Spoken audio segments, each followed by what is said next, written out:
Bueno, podemos, vamos charlando en todo caso. Total, cualquier duda me interrumpen, la vemos. En realidad, en base a lo que habíamos charlado hace 15 días, ¿cuál es el último tema que han visto con Benjamín, hablando de todo un poco? Corriente alterna o circuitos LRC en continua, o ya han avanzado otro tema. En circuito hemos quedado. Ya queda en circuito, bueno. Digamos, con esto nos nos equiparamos en cierto sentido, y por ahí esto les da un poco más otra visión de lo que han venido haciendo hasta ahora. Básicamente, trabajar en circuitos de corriente alterna significa, perdón que pregunte, ¿quieren que grabe y la cuelgo después de la clase? ¿Les parece bien? ¿Lo hago o no lo hago? Está bien, supongo. No sé qué opinan. Yo no tengo problema. Bueno, entonces vamos a grabarla. A ver cómo era acá. Esto me dejaba. Bien, sí. Recording in progress.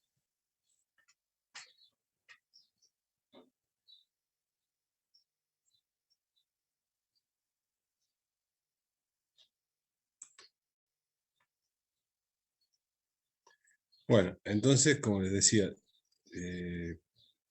este tema que trata sobre corriente alterna y circuito de corriente alterna tiene su base en lo siguiente, en que vamos a trabajar con una fuente que se llama de tensión alterna, de tal manera que lo que nosotros vamos a hacer es exactamente igual a lo que hacíamos en el circuito de corriente continua, solo que ahora vamos a reemplazar lo que sería la fuente continua, que eran dos barritas de distinta longitud, ahora lo reemplazamos por este símbolo, ¿sí? Que tiene una ondita, y esto va a significar que esta fuente de alimentación tiene una tensión alterna. Ahora bien, esa tensión alterna o esa corriente que da lugar a esta tensión la vamos a expresar de esta manera, como una corriente o una tensión máxima por una función trigonométrica, ¿sí? Que es coseno o seno, cualquier lado está bien, y si uno grafica esta función, lo que van a tener es la función trigonométrica oscilando entre I0 y menos I0, o entre B0 y menos B0. Y esto que se lo he puesto acá, es el valor cuadrático, bueno, se llama, bueno, el valor cuadrático medio, que no sé si se acuerdan, lo habíamos deducido aplicando el teorema de valor medio a la potencia que disipa una resistencia. O sea, cuando me informen 220 voltios de valor eficaz, me estoy refiriendo a esto. O sea, que para sacar el valor máximo, tengo que multiplicarlo por R de 2 y ya tengo el valor pico de esa tensión. Sí, o sea que esa es la fuente de energía, va a ser esta, de esta forma, y lo que pasa es que se complica un tanto cuando tengo que analizar esos elementos pasivos que habíamos visto en circuito de continuo. Entonces, supongan, tengo, digamos, esta resistencia conectada a esta fuente, y si uso esta ecuación, la tensión depende de la resistencia de la corriente, ¿se acuerdan? El reemplazo I por la función, me queda I0 por R es la tensión máxima que cae en esta resistencia. Entonces, la diferencia de potencial que está cayendo en la resistencia es B0 coseno de omega t. Y si yo grafico ambas funciones, es decir, la corriente que llega a la resistencia y la diferencia de potencial que cae en la resistencia, tengo esta gráfica, ¿sí? Esta que está acá, donde fíjense que la azul es B0, menos B0, B0 y menos B0, y la corriente tiene exactamente la misma forma, es decir, es la misma función trigonométrica, solo que, perdón,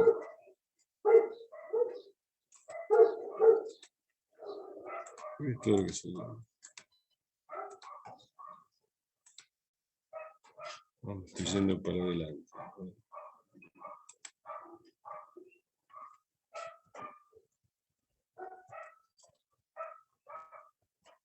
Bueno,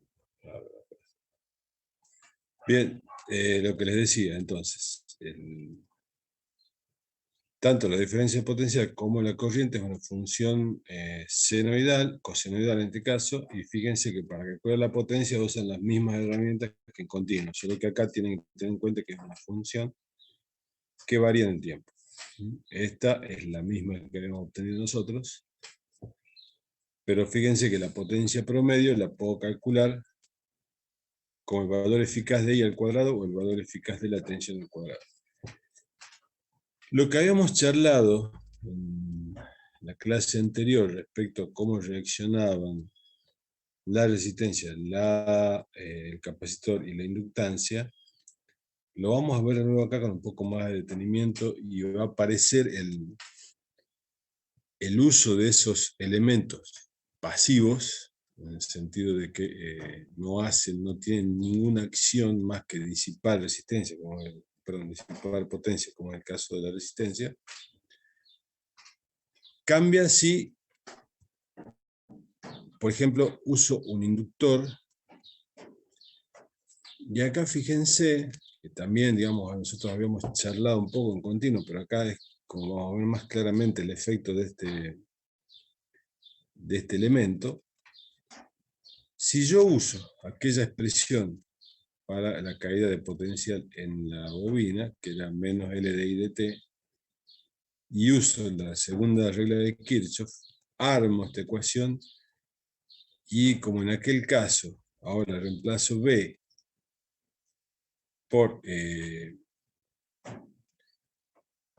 reemplazo I, que es la función que conozco, que I coseno de omega T, derivo en el tiempo, me da esta expresión, lo estoy obteniendo la diferencia de potencia que está cayendo en la inductancia, ¿sí? La que está siendo provocada por la corriente que está atravesando por ella, esa corriente, acuérdense que se la impone la fuente. Y lo que tengo es esta función, que bueno, sacando un poco, no nos detenemos en la cuestión matemática, pero me queda que la diferencia de potencial es B0 coseno de omega T más 90 grados. ¿Qué quiere decir esto? Que tanto la corriente que alimenta la FEN como la diferencia de potencial que yo mido en sus extremos están desfasadas, o sea, no tienen la misma forma. Y aquí en la gráfica la ven ustedes, donde la I es esta, la gris, y la que está en azul es la diferencia de potencial. Es decir, cuando empieza a decaer la corriente, aparece una FEN máxima que coincide con el cero, y ahora empieza a aumentar desde el otro lado y empieza a disminuir, y esto acuérdense que era debido a la ley de Lenz. Por lo tanto, la primera cosa que nos tenemos que acordar es que la corriente en una inductancia atrasa con respecto a la tensión por 90 grados. ¿Eso qué quiere decir? Cuando la corriente alcanza el valor cero, 90 grados después, o su equivalente en tiempo, recién la diferencia de potencial alcanza cero, o el valor máximo, si quiere.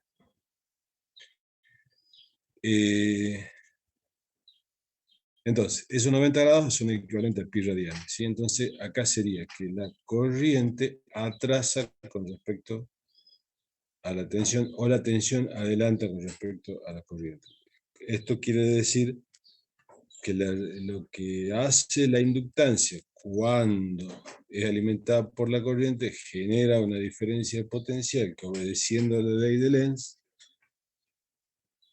dice, digamos, el efecto es tener una diferencia de potencial atrasada respecto a la función que corresponde a la corriente. Entonces acá ya ven una diferencia en cómo actúa este tipo de elemento. Luego, digamos, para hacerlo más fácil al trabajo, uno va a definir lo que se llama reactancia inductiva, algo que ya habíamos definido, que se calcula de la manera que está indicada en la diapositiva. Es omega por L, y omega es 2pi por la frecuencia. Acuérdense, por ejemplo, en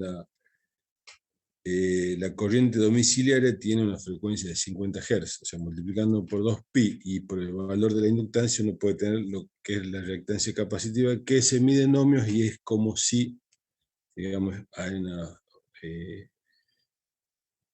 digamos, tiene la misma idea que la resistencia, en el sentido de que ese es el efecto que aparece sobre el circuito. Digamos, se opone a la corriente, pero ya esta gráfica me dice cómo se opone a la corriente.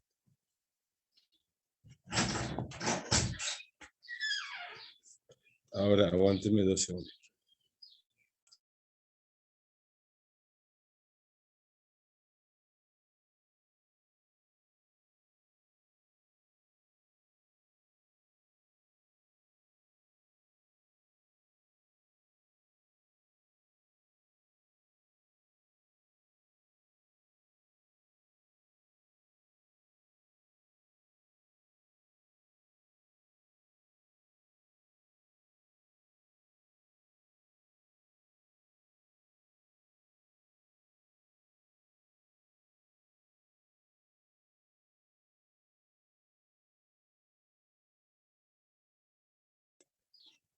Bueno, entonces, reactancia inductiva tiene un sentido parecido al de la resistencia, y este concepto también va a aparecer cuando veamos capacidad. Un cálculo rápido, sumando los dos elementos, es decir, que en un circuito estén presentes estos dos elementos, me piden determinar la corriente de la bobina si se aplican 120 voltios de corriente continua y si se aplican 120 voltios de corriente alterna. Bueno, la cuenta es que en corriente continua, como no hay reactancia inductiva, es decir, el fenómeno que hemos visto, suponemos que ya está en equilibrio, o sea, la ley de Lenz, o la diferencia de potencial que venía de la ley de Lenz, que le podamos llamar transitorio, digamos, ya desapareció, y la corriente es directamente aplicando lo que conocíamos como ley de León, 120 voltios en un ohmio y me da 120 amperes. Ahora sí, eso sí es corriente continua. Si tengo corriente alterna, como ya tengo una frecuencia, o sea, ya aparece el fenómeno de reactancia inductiva, la tengo que calcular, me da 113 ohmios. Y 113 ohmios comparados a un ohmio, uno puede decir que el circuito es claramente inductivo, pesa más la inducción o la reactancia inductiva, para ser más preciso. Y ahora la corriente que yo voy a calcular, fíjense que la calculo en función de la diferencia de potencial, el valor eficaz, dividido en la reactancia inductiva. Y esto me da 1,06 amperes. ¿Cuál es la diferencia entre este valor y este valor? Bueno, este valor es de corriente continua. Y este valor hace referencia a un valor que varía en el tiempo, pero que sin embargo yo he logrado hacer una analogía pensando en, tengo que volver a la definición de aquel momento que le habíamos charlado, como si fuese un circuito de continuo. Ese es el efecto que tiene que ver con una potencia que era variable en el tiempo, que yo asimilaba por el teorema del valor medio del cálculo integral a una potencia promedio. ¿Sí? Acuérdense, de ahí sale esto. Por eso eso me permite hacer una analogía como si fuese continuo, a pesar de que no lo sea. Bueno, el capacitor tiene un comportamiento análogo al inductivo, solo que en este caso, yo qué debería hacer para usar las mismas ideas que vengo manejando cuando alimento uno de estos elementos con corriente alterna. Bueno, conecto la corriente alterna, conecto el capacitor. Si la corriente sé que es I0 coseno de omega t, que es con la que estoy alimentando, y sé que dq es dt, y dq dt me da la corriente, perdón. Entonces, esta es la carga, ¿sí? Como cambiaría en función de la corriente, fíjense. Si la corriente varía en función de coseno de omega t, la carga es seno de omega t. ¿Para qué hago esto? Porque me permite calcular a partir de la definición de capacidad, ¿se acuerdan? Era Q igual a C por B. Despejo la diferencia de potencial y reemplazo cómo es la carga, y lo que me está quedando es que la potencia varía en función de la diferencia potencial varía en función de la diferencia potencial máxima por coseno de omega t menos pi sobre 2, o 90 grados. Esta es la diferencia potencial máxima, fíjense que queda homogéneamente en cuanto a unidades, nos da voltios, y aquí, a diferencia de lo anterior, la corriente adelanta la tensión a través del capacitor en pi sobre 2. Es decir, si esta es la corriente, acuérdense que antes B en la inductancia iba por abajo y ahora en el capacitor va por arriba, y eso significa que la corriente ahora adelanta, por ejemplo, el valor positivo de I0 está antes, si uno se mueve hacia la derecha, que B. O sea, si se traslada temporalmente a T mayores que T0, que 0, perdón, ahí lo que está pasando es que primero aparece el máximo de la corriente y después el máximo de la diferencia de potencial. Por lo tanto, los dos elementos actúan de una forma parecida, pero no tan parecida, en el sentido de que en un caso la diferencia de potencial a través de él adelanta la corriente, en el otro atrasa, que es algo que, bueno, ya vamos a tener una reglita mnemotécnica para acordarnos, porque esto tiene su influencia cuando analicemos la respuesta de todos los elementos en conjunto. También aparece acá lo que es la reactancia capacitiva, que se calcula como 1 sobre omega c, y vale lo mismo que hemos charlado para la reactancia inductiva. Por ejemplo, en este problema que me pregunta cuál es la corriente eficaz en el circuito de la figura, si es el valor de la corriente, de la capacidad y de la diferencia potencial, fíjense que me piden para dos frecuencias. Claramente, la reactancia capacitiva, si la frecuencia es mayor, disminuye. O sea, para un caso, la corriente me da 44 mA, y para el otro caso, para una frecuencia muy alta, la corriente me da 440 amperes. Y eso es, también pasa en la reactancia inductiva, pero de otra forma, es decir, la reactancia inductiva, como era omega por L, si la frecuencia aumenta, XL, o la reactancia inductiva aumenta, y en el caso de la reactancia capacitiva, cuando la frecuencia aumente, X disminuye, o si X disminuye, si la frecuencia disminuye, X aumenta.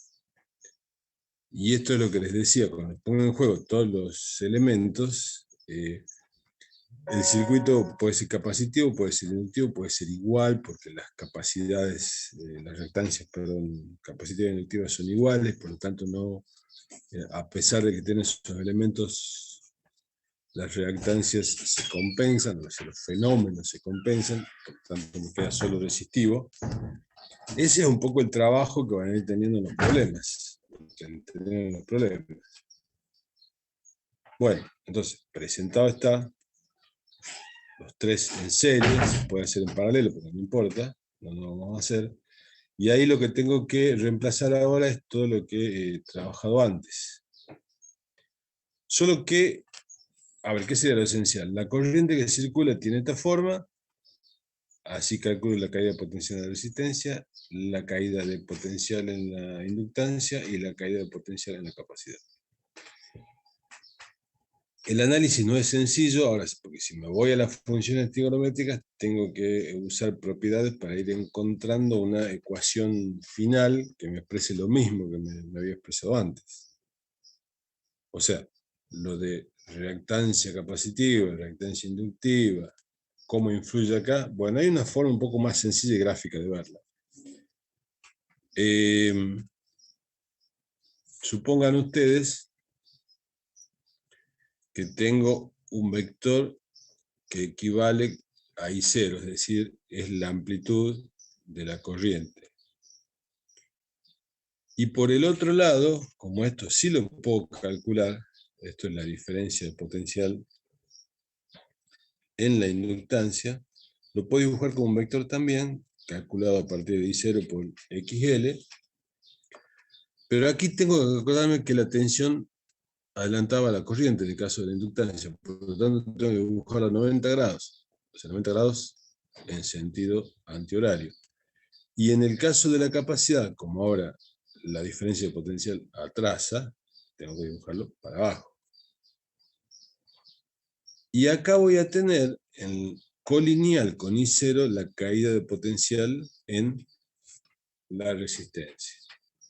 Entonces fíjense que estos tres vectores puestos de esta manera me identifican o asimilan lo que habíamos visto en las ecuaciones. A la vez, yo puedo decir, bueno, mira, estos tres vectores están rotando a esta frecuencia angular, con lo cual puedo saber el valor de cada, por ejemplo, el valor de la tensión en la inductancia en cualquier momento, usando o averiguando, por ejemplo, la componente que tengo sobre el eje X. ¿Sí? Es decir, si uno hace convierte o averigua a través de la función trigonométrica cuál es esta componente, va a encontrar lo mismo que nos mostré al comienzo. Por lo tanto, esta idea de los tres vectores que giran, de los cuatro vectores que giran, y que yo le saco foto en algún momento, y en ese momento puedo saber qué pasa con cada una de las diferencias de potencial, es mucho más útil y práctico que usar todas las ecuaciones trigonométricas. Por ahí no puedo olvidar alguna propiedad. Y en cambio, en esta forma, un poco más gráfica, no hay drama. Es más, fíjense, estos tres vectores más finitos, digamos, la diferencia de potencial, sumados me tiene que dar 0, que es lo que me dice la segunda ley de Lenz, perdón, la segunda ley de Kirchhoff. Bien, ¿para qué toda esta presentación? Bueno, en base a lo que hemos dicho, que está explicado acá, yo lo que voy a hacer es usar Pitágoras nada más para sacar algo que algo interesante, que es lo equivalente a la reactancia capacitiva, a la reactancia inductiva, pero ahora al circuito que las contiene las dos. ¿Sí? Entonces, si uno va y analiza el teorema de Pitágoras, conformado por BR0, BL0 y BC0, yo podría relacionar la hipotenusa de tal manera que sé que la suma de lo que cae en la resistencia, lo que cae en la inductancia y lo que cae en la capacidad me tiene que dar B0. ¿De acuerdo? O sea, hay que fijarse en el circuito anterior. Entonces, B0, que sería la hipotenusa al cuadrado, es igual al cuadrado de los catetos. Y fíjense que el cuadrado de los catetos los calculo así.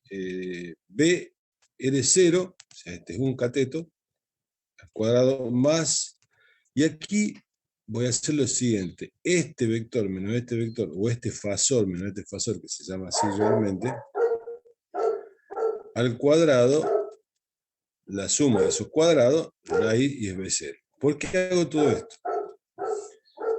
Fíjense que hay un pequeño paso en el cual uso esta definición, aparece I0 acá y acá, lo saco, y luego puedo sacar, puedo pasar dividiendo I0 a B0 y me queda una magnitud que voy a llamar impedancia. Entonces esa impedancia queda expresada en la resistencia ohmica al cuadrado más la diferencia de la reactancia al cuadrado. Y la reactancia puesta en función de omega me queda de esta forma. ¿Esto es por qué?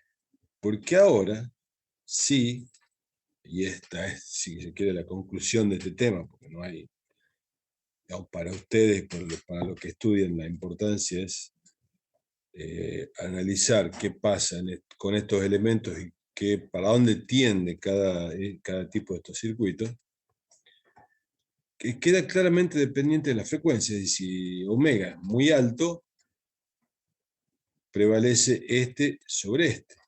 Y si omega es muy pequeño, va a prevalecer este sobre este. ¿Eso cómo se traduce en este esquema? Bueno, que este va a ser muy grande o muy chico dependiendo de la frecuencia. Este no cambia.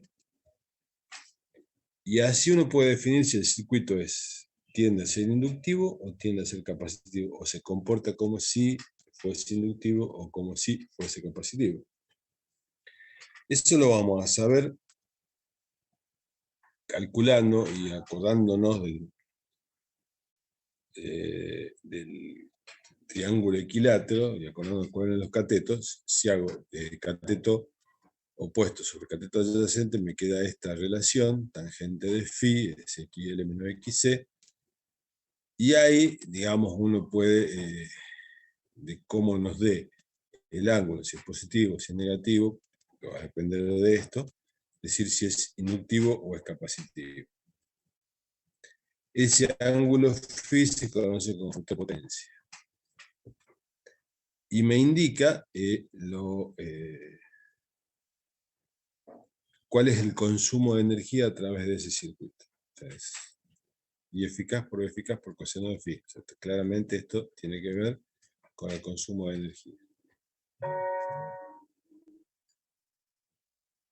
Bueno, si este es el ejemplo, ¿sí? Ahí tengo los tres elementos y me piden la corriente del circuito, las lecturas del voltímetro, si pongo un voltímetro en cada uno de los elementos, el ángulo de fase y la potencia disipada en el circuito. Digamos, los problemas son alrededor de estas cuestiones, no hay otras.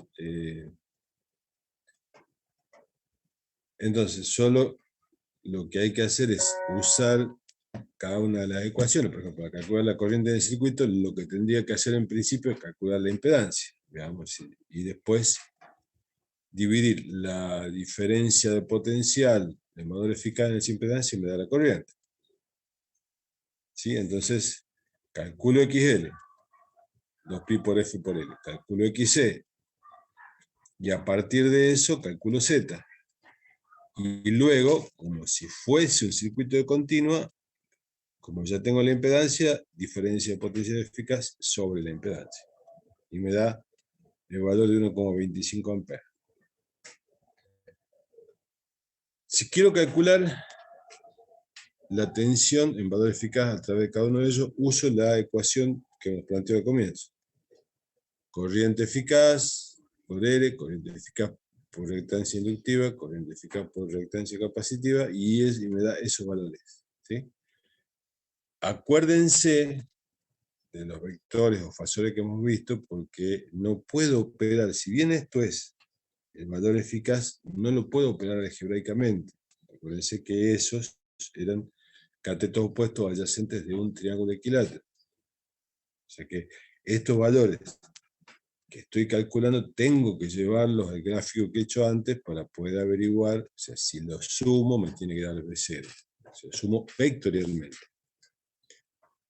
Que no nos confundamos con esta cuestión.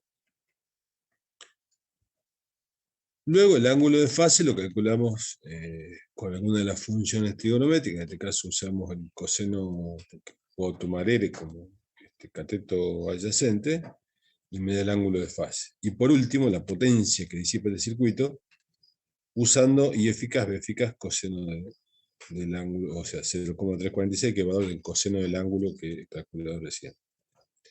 Fíjense que no es más que esto, la otra cuestión que les decía. Si phi es positivo, significa que es inductivo, o sea, es la componente inductiva es mayor que la componente capacitiva. Si hubiese dado negativo sería al revés. Esto tiene importancia en realidad para saber en esto si la corriente atrasa o adelanta a la tensión. No hay más información que eso para nosotros. Y la otra parte, y con esto concluimos esta partecita, es lo que uno conoce como resonancia, algo como yo les había indicado la vez pasada. Si yo tomo esta expresión, que es que la corriente eficaz depende de la V eficaz dividida en la impedancia, y la impedancia de desarrollo como, por definición, lo que era, va a haber una frecuencia determinada en la cual este paréntesis se va a hacer, que va a valer raíz de 1 sobre LC. Es decir, si yo tengo un circuito en el cual conozco el valor de la inductancia y el valor de la capacidad, si uso esta expresión me da cuál es la frecuencia de resonancia del sistema. ¿Qué significa de resonancia en el sistema?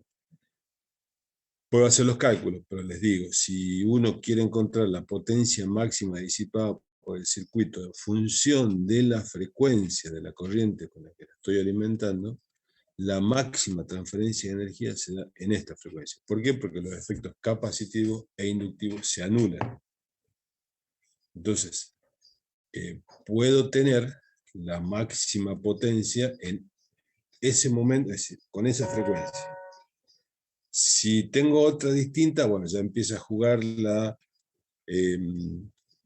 otra impedancia y ya la energía se reparte de otra forma, por decirlo de alguna manera, en el circuito. Sigue consumiendo la resistencia, pero no es como en el caso planteado en esta condición. Esta sería, digamos, una curva de resonancia, solo que esta vez estoy comparando con el valor de resistencia. Bien, no, hasta ahí lo más fundamental que debería haber desarrollado con Benjamín. Ahora esto puede ayudarles a que tengan algún otro tipo de, o que complementen muchas de las cosas que han visto. Se supone que de esta manera eso es lo más básico para entender estos tipos de circuitos. Bueno, acá hay una simulación, eso véanla en la diapositiva, acá no le va a aparecer, pero bueno, esto me manda a una simulación donde yo puedo ver qué pasa con eligiendo los valores de los elementos y de cómo es todo lo que hemos visto de la reactancia, la forma de las ondas de corriente de tensión y cómo son los tensores. Bueno, lo ven en esta animación. Bueno, esto por un lado. No sé, ¿tienen alguna pregunta? Digan.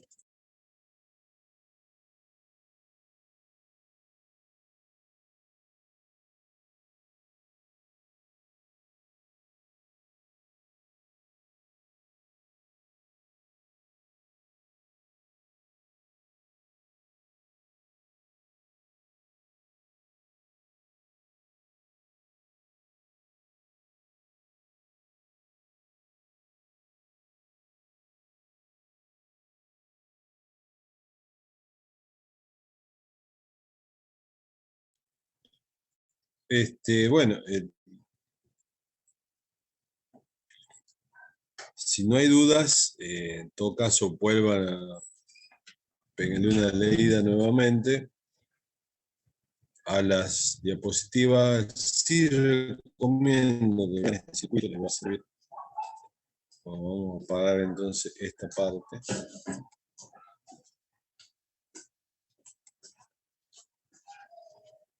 Recording stopped. Listo. El otro tema es un poquito más complicado,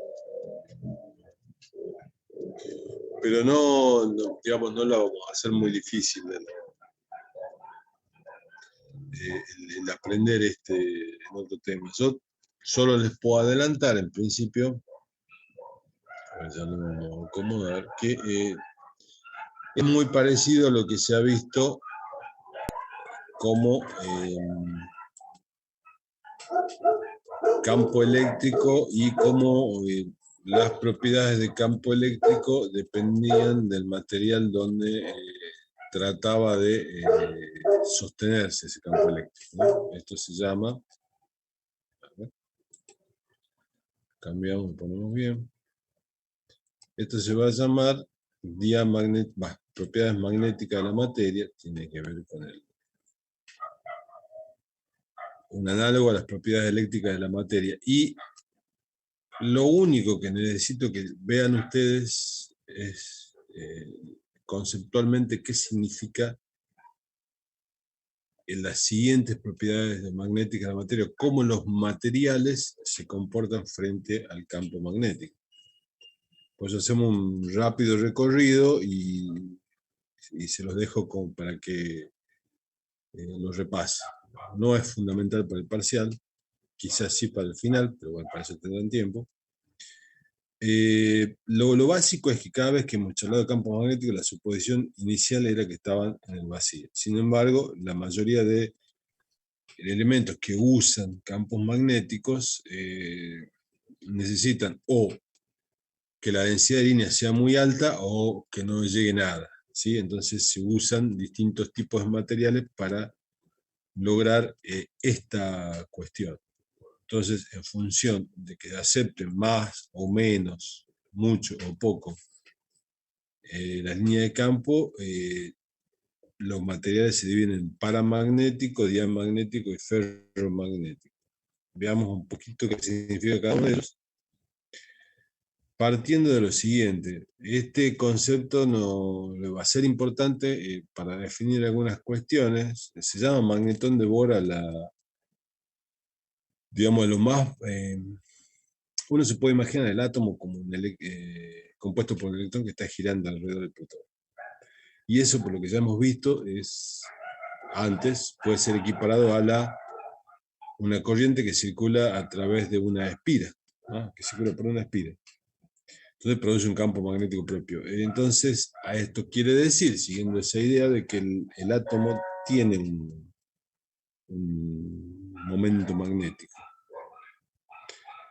Que efectivamente, digamos, uno, si analiza un poquito más, por ejemplo, el electrón tiene ese momento magnético que se llama spin y el átomo tiene un momento magnético que le llamamos, en general lo van a encontrar como L, pero es momento magnético del átomo, que a la vez tiene que ver con cuántos electrones hay, cuántos protones hay, y de la suma de esos vectores se da un momento magnético resultante. El momento magnético tiene que ver con esa cantidad de líneas de campo producidas por esa fuente. Ahora, si esos átomos tienen un momento magnético, cuando estén metidos en un campo magnético, estos van a reaccionar de alguna forma, se van a alinear o lo van a repeler. Bueno, en función de eso, de considerar que la materia está compuesta de estos tipos de átomos, es como se orientan, como si fuese una especie de brújula, si se van orientando o no, va a aparecer distintos tipos de comportamiento. Bueno, magnetón de Bohr se llama esta carga de movimiento, es como la unidad para describir los momentos magnéticos de los átomos. Ahí, bueno, un poco cómo se calcula en función de la corriente. Ese es el valor del magnetón de Bohr. Y esto es lo que le quería que empecemos a ver, digamos, con una mirada bastante coloquial. Lo que tengo acá a la derecha serían esa especie de imancitos desordenados. Cuando yo pongo un campo magnético, esos imanes tratan de orientarse. Esos imanes, quiero decir, ese es el átomo que tiene un momento magnético neto y que tiene algunos valores de magnetones de Bohr. Cuando pongo este campo, lo que aparece es una orientación ya preferencial de estos pequeños imanes, o sea que favorece en principio la conformación del campo magnético. Por lo tanto, si yo voy a medir ahora el campo magnético dentro de estos materiales, es mayor que yo tengo afuera. Esa es la idea del paramagnetismo. Es decir, favorece y aumenta el valor del campo magnético de adentro. ¿Por qué? Porque los pequeños imanes componentes de ese material terminan favoreciendo o alineándose con el campo magnético externo. O sea, ese sería un material en el cual las líneas de campo internas aumentan con respecto a los que están afuera. Bueno, acá hay una manera de calcular cuál es ese campo magnético en función del momento magnético total, que sería este, es lo que les decía. Este es el externo, y esto que aparece acá es el interno. Valores característicos de los materiales que tienen para esta situación, que se llaman paramagnéticos. Susceptibilidad magnética se llama lo que caracteriza a los materiales. Vamos a decir si son paramagnéticos o diamagnéticos, que es el otro caso. Bueno, esto no lo dejamos. En todo caso pueden leerlo. El diamagnetismo es un fenómeno contrario, es decir, reaccionan esos pequeños imanes de tal manera que dentro del material disminuye el campo magnético respecto al que está afuera.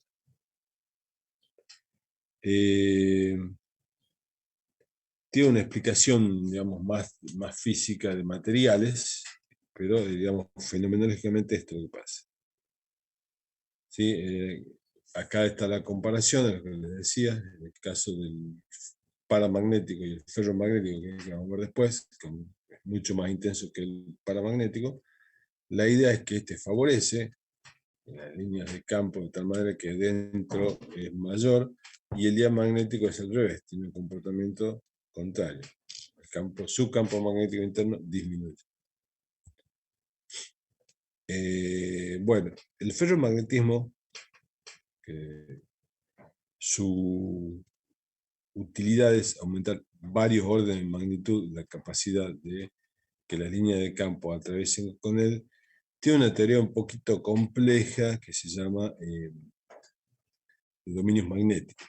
Sin entrar en muchas variantes, uno puede decir que sin campo puede encontrar zonas del material que están orientadas, que tienen un campo magnético, un momento magnético neto puesto de esta forma. Cuando pongo un campo débil, los límites empiezan a moverse, y ese campo más intenso termina moviéndose de esta manera, dando como resultado de que el campo magnético dentro es varios órdenes mayor que el de afuera. Eso antiguamente se usaba para los transformadores, se usa en realidad para a veces lograr que las líneas de campo no vayan hacia un lugar, sino favorecer que vayan por ese lugar, por donde está este material ferromagnético. Bueno, yo explico un poco cuántos órdenes de magnitud más hay, pero bueno, no es más información, se la pueden leer cuando quieran. ¿Sí? Estas son las curvas de histéresis, es decir, cómo varía en función del B aplicado el momento magnético dentro del material, que lo que me permite esta figura es caracterizar cada material ferromagnético. Bueno, hasta ahí. Bueno, esa es lo más importante. Como les decía, estas diapositivas están en el Classroom, así que la pueden consultar ahí. Complementen con la teoría. Y yo creo que ya la semana que viene estamos largando un nuevo tema. Por ahí, a ver, ya les digo, No sé si Benjamín les ha dicho cuándo sería el parcial, como para que se vayan preparando. Ya les digo con certeza.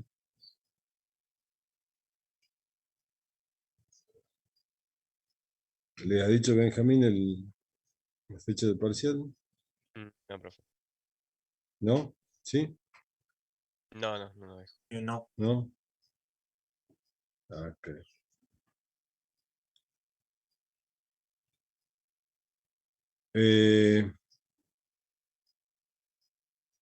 Era la que estaba puesta ya el 22, ¿no? 22 de noviembre. Vayan agendando. Nos queda un mes. Vamos a tratar de ver desde la semana que viene dos temas muy puntuales, son muy, no, también abuelo de pájaro, pero va a ser óptica y quedará pendiente lo de termodinámica. Pero bueno, vamos siguiendo el programa.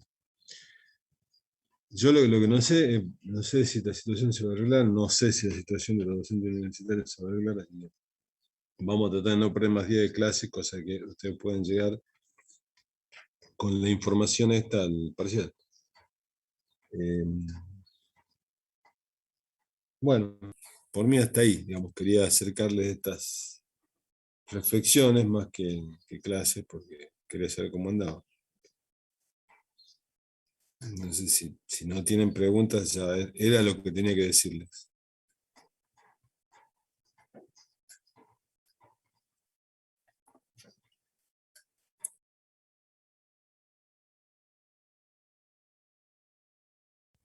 Profe, ¿ya no tenemos más clases de laboratorio? Deberían tener una más, que yo sepa. ¿Qué es lo último que han visto? ¿Qué práctica es?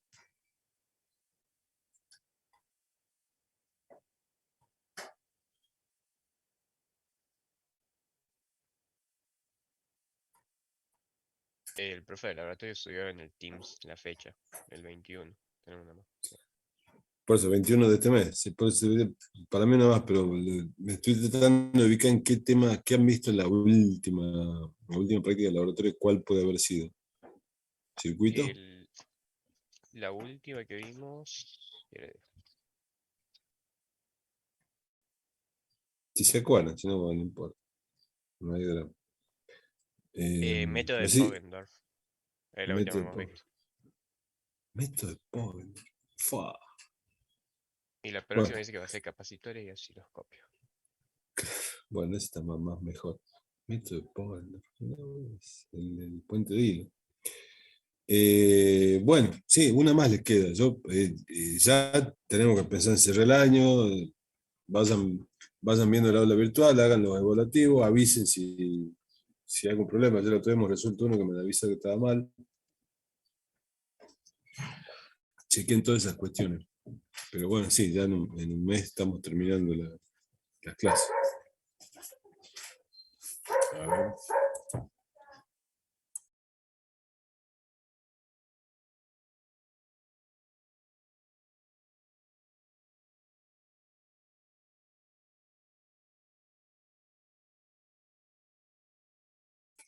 Bueno, si no tienen ninguna pregunta más, vamos por terminado, si les parece.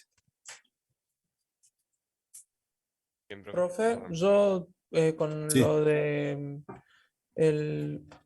tuve problemas para subir los TP al aula Ajá, de física, sí, de laboratorio.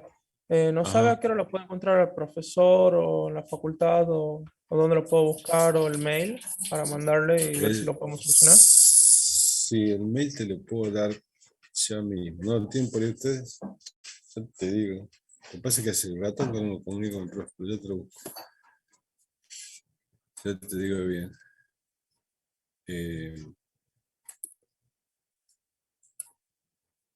En la facultad vas a tener que ir a buscar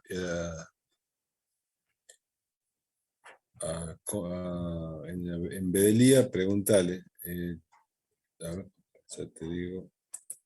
Ya te lo pongo acá.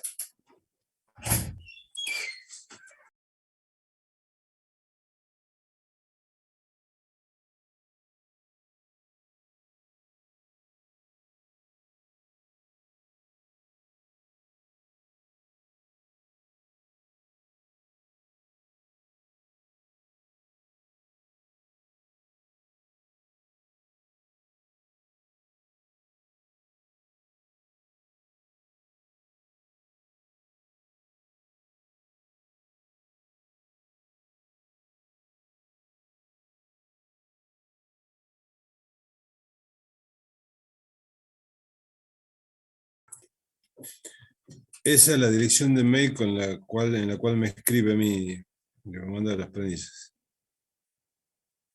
Bien, gracias. Bueno, muy bien. Bueno, listo, chicos. Entonces nos vemos el miércoles nosotros. Estén atentos a ver qué pasa el viernes, ¿no? No sé si Benjamín se adhiere o no a los paros docentes. Pero hay paro mañana y pasado.